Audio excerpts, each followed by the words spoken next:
आयुष्य सुरक्षित बनवण्याकरता, आरोग्यासाठी आयुर्वेद आहे.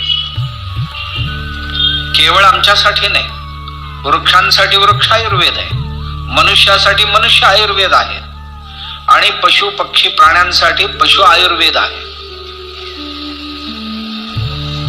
ही ज्ञान देणारी अथवा विद्या देणारी आहे.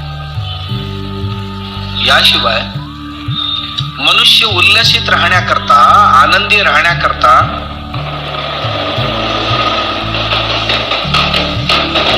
नृत्य, नाट्य, वादन, गायन यांची आवश्यकता असते.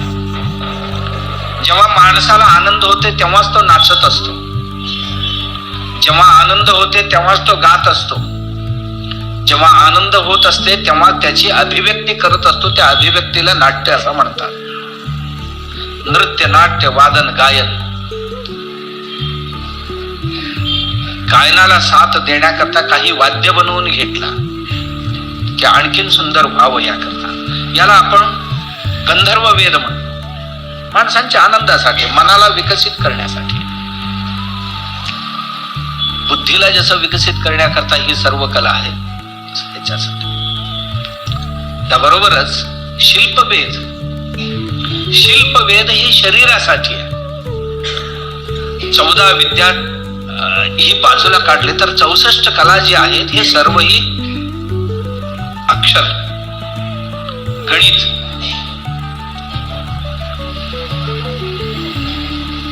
गो परीक्षा, गज परीक्षा, अश्व परीक्षा, उष्ट परीक्षा,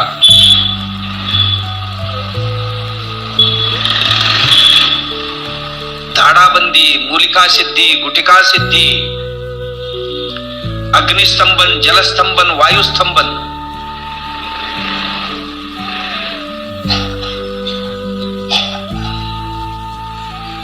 इंद्रजाल, महेंद्रजाल,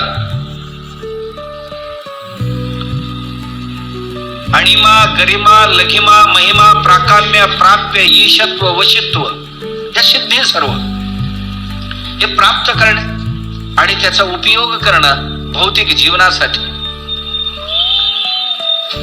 आणि याशिवाय शय्यारचना आहे, वेगवेगळ्या वस्तू तयार करणे आहे,